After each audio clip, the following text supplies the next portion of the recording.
Hello, welcome and falcha. My name is David McDonnell, and this is Random Thoughts from County Antrim. It's my weekly podcast, which I've been doing every Sunday for the last several weeks and will continue to do so throughout the pandemic.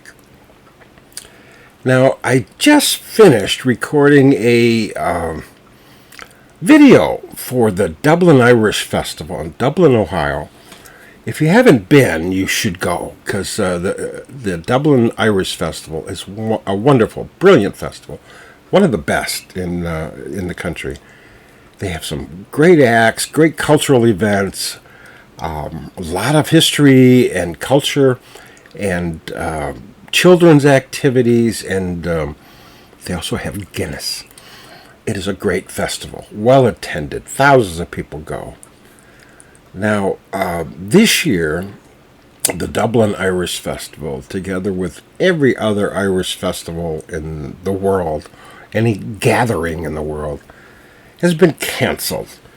And you know why. It's that wee little thing, very, very, very tiny virus, which just seems to spread and causing havoc everywhere. But the good folks at Dublin, Ohio decided to have the festival anyway, and have it virtually. And they are going to show some films of some prior performances by the musicians. They've asked musicians to perform on the videos and submit it to them. And they're having other events which are going to do and put together some kind of event for broadcast. So we can have a virtual Irish festival in Dublin. And they asked me to tell a story. And I just told a story, a wonderful story by Eamon Kelly. And I just recorded it and sent it in the cloud somewhere now. But it's going to get to Dublin, Ohio, and they'll put it together somehow with the other performances. And hopefully it'll be an interesting day or weekend, which we can enjoy on the internet. Now, I chose a story by Eamon Kelly simply because he was such a wonderful storyteller. He's deceased now, but he's one of the most brilliant Irish Shanachie of all time. And I was introduced to him by looking at old YouTube videos and other programs that he did. He had a television program on Radio Television Éireann. And it was a real low-budget program in the 60s. And they had a single camera, and they plucked him down on an easy chair somewhere in a pub or somebody's parlor.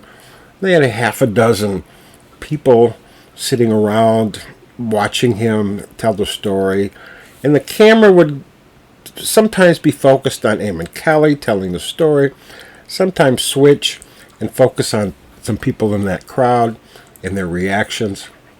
But it was a wonderful program because his stories were so good and his storytelling skills were so good. So I chose Eamon Kelly's story to tell for Dublin. And the story is called The Tay Man. And I've told that story many times in America and in Ireland. And it's funny when you tell the story in Ireland that was broadcast in the 60s, none of the audiences know the story. So when I told the story in Ireland, it was like a brand new story, and the audience just was fascinated by that story.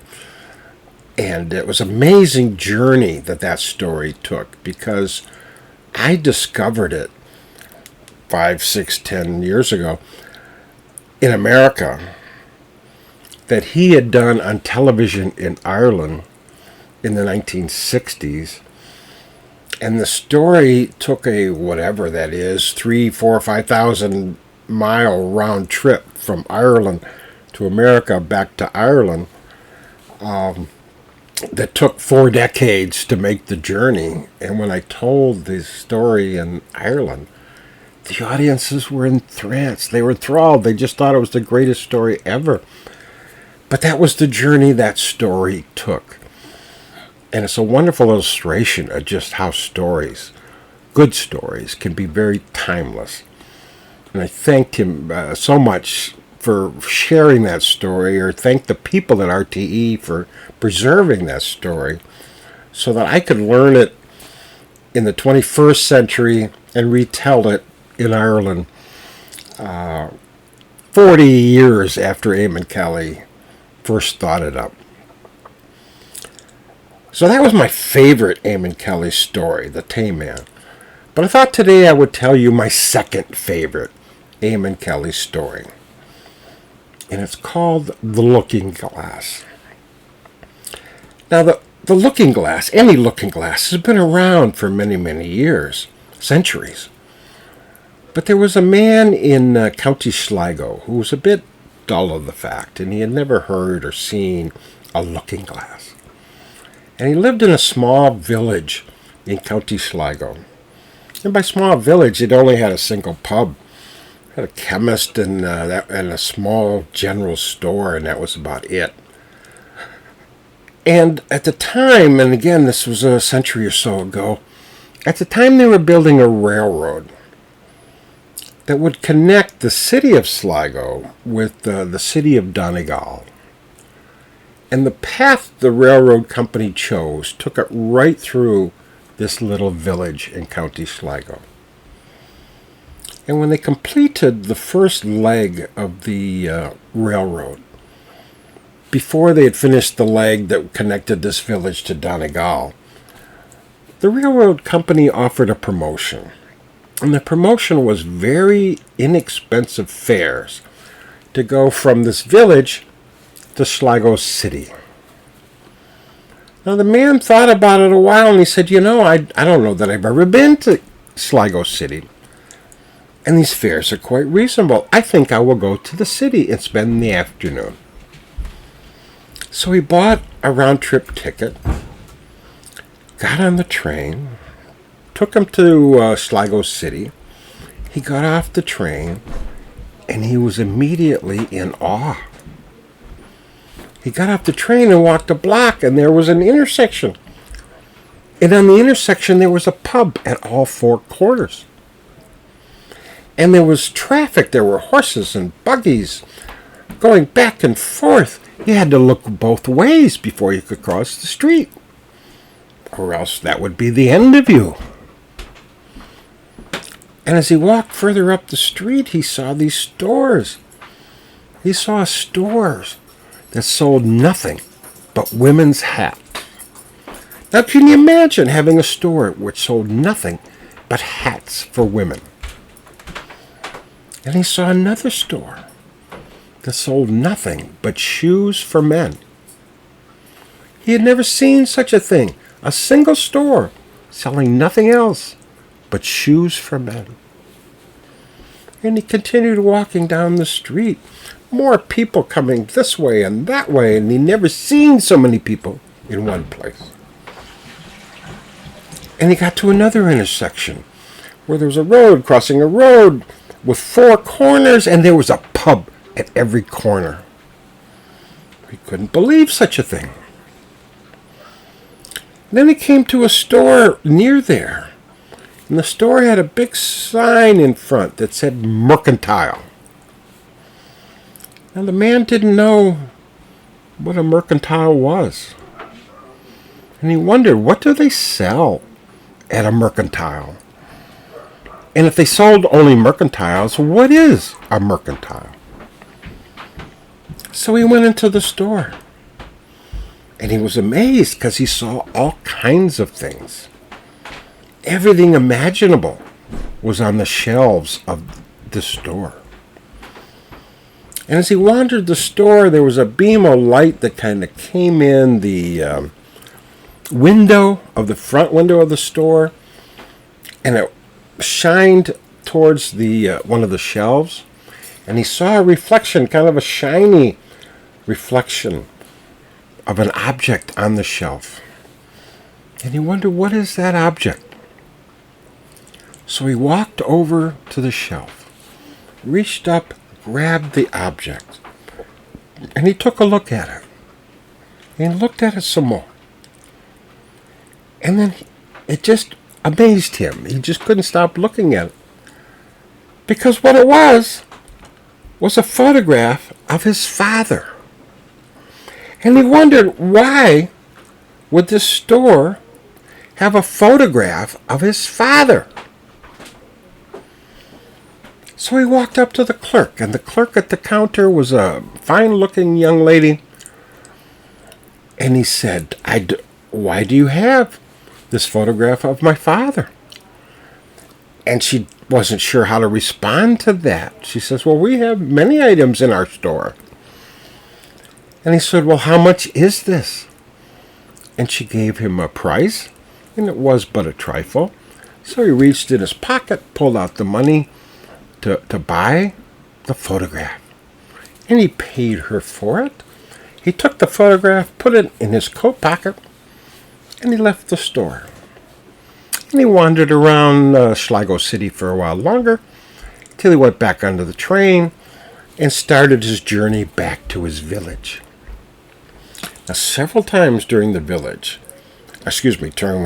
his ride to his village, he pulled out the photograph of his father and looked at it. And he really did miss his father. His father had died some years before, and he had some very, very fond memories of his times with his father. And it was just so nice, so reassuring to be able to look at a photograph of his father. And he looked at it, put it in his pocket, and a while later, pulled out it again, looked at it some more, and it gave him a great deal of comfort. Now he got home, walked home, sat down in his chair, and his wife asked him what kind of day it was. He said it was a wonderful day. I loved going to the city of Sligo, and the conversation kind of ended there. But for weeks and weeks after that, whenever he became a bit forlorn, he pulled out the photograph and just looked at the photograph of his father, and it gave him great comfort. Now, he never did say to his wife, oh, by the way, I bought this photograph of my father, because his wife didn't have the same appreciation for his father that he did. In fact, his wife hardly ever mentioned his name without qualifying it with good for nothing. She would say, your good for nothing father is coming over today. Or I think we should go see your good for nothing father to see what he's been doing. And because of that, he just did not think it worth sharing with his wife. Now, his wife had noticed that frequently over the next several weeks, he kept pulling an object out of his pocket and looking at it, and she really wondered what the heck was that he keeps looking at. But she didn't really have enough nerve to confront him with it, so she never did ask him. And he always kept it in his coat pocket, and he always wore his coat. Now, there was a day, weeks past this, where the husband came home from whatever it is he was doing. He took off his coat, put his coat around the chair, and sat on his favorite chair. Now, it wasn't long after that where there was a real commotion in the street, a real rah-rah. And the husband jumped out of his chair. He wanted to see what the heck was this commotion going on in the street. And he ran outside to see what was going on. Now, the wife thought to herself, now's my chance. She walked over to the chair, reached into his pocket, and pulled out the object. And she looked at that object, and she said aloud, it's a photograph of an old woman. Why does my husband have a photograph of another woman in his pocket? And why does he look at it so often? My husband is up to no good, and why would he have a photograph of this old woman when he has the likes of me as his wife? So when the husband came in the house after finding out what the commotion was all about, she confronted him with that. And she said, why do you have this photograph of this old woman in your pocket? And he says, there's no such thing there. I do not have a photograph of an old woman in my pocket. That's a photograph of my father. She said, no, that's not a photograph of your father. That's a photograph of some old woman. You've been carrying on after all these years.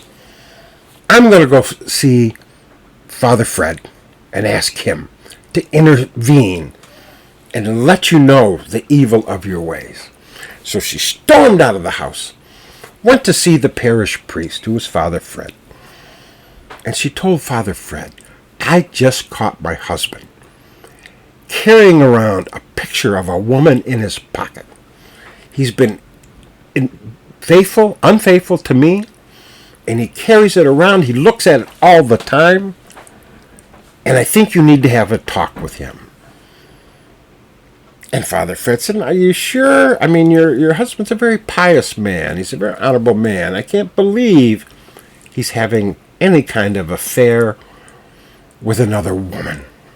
He said, no, I caught him red-handed. I caught him, and I saw the photograph. He carries it around his pocket all the time. So Father Fred said, oh, I'll come over, and I'll take a look. So the parish priest comes over to the house, with the wife trailing behind, and he comes into the front door, and he approaches the husband. He says, I understand you've been carrying around a photograph of a woman in your pocket. Husband says, no, the only thing I have in my pocket is a photograph of my father. And the wife yelled, no, it's not. It's a photograph of another woman. So Father Fred says, well, let me see. Let me see the photograph. So the parish priest grabs the object. He takes a look at it and he smiles. He starts to laugh. And he looks at the photograph. And he looks at the husband. He says, this is not a photograph of your father.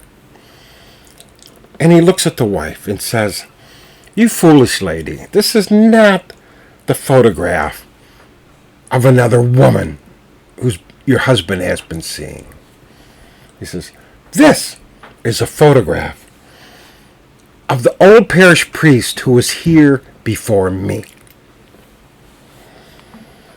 Now that's the story of the Looking Glass, a wonderful Eamon Kelly story, which I first heard and somehow as a rerun of his old RTE broadcast.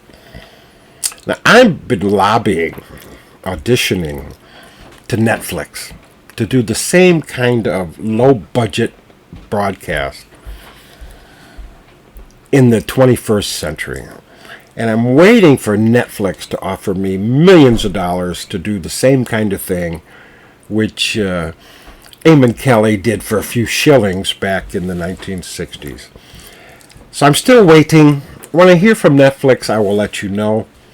But in the meantime, join me at my podcast where I'll tell a story, some historical information, a yarn, or whatever random thoughts come through my head, which I'm doing every Sunday night. In the meantime, take a look at my website, www.clandonald.net. Like and share my Facebook page. You can see prior podcasts by going to my website. And there's an icon on the home page, and I'll give you a link to all my prior podcasts. Or send me an email at clandonald@gmail.com. And until next week, stay safe, stay smart, do the right thing. And goodbye, Schlon.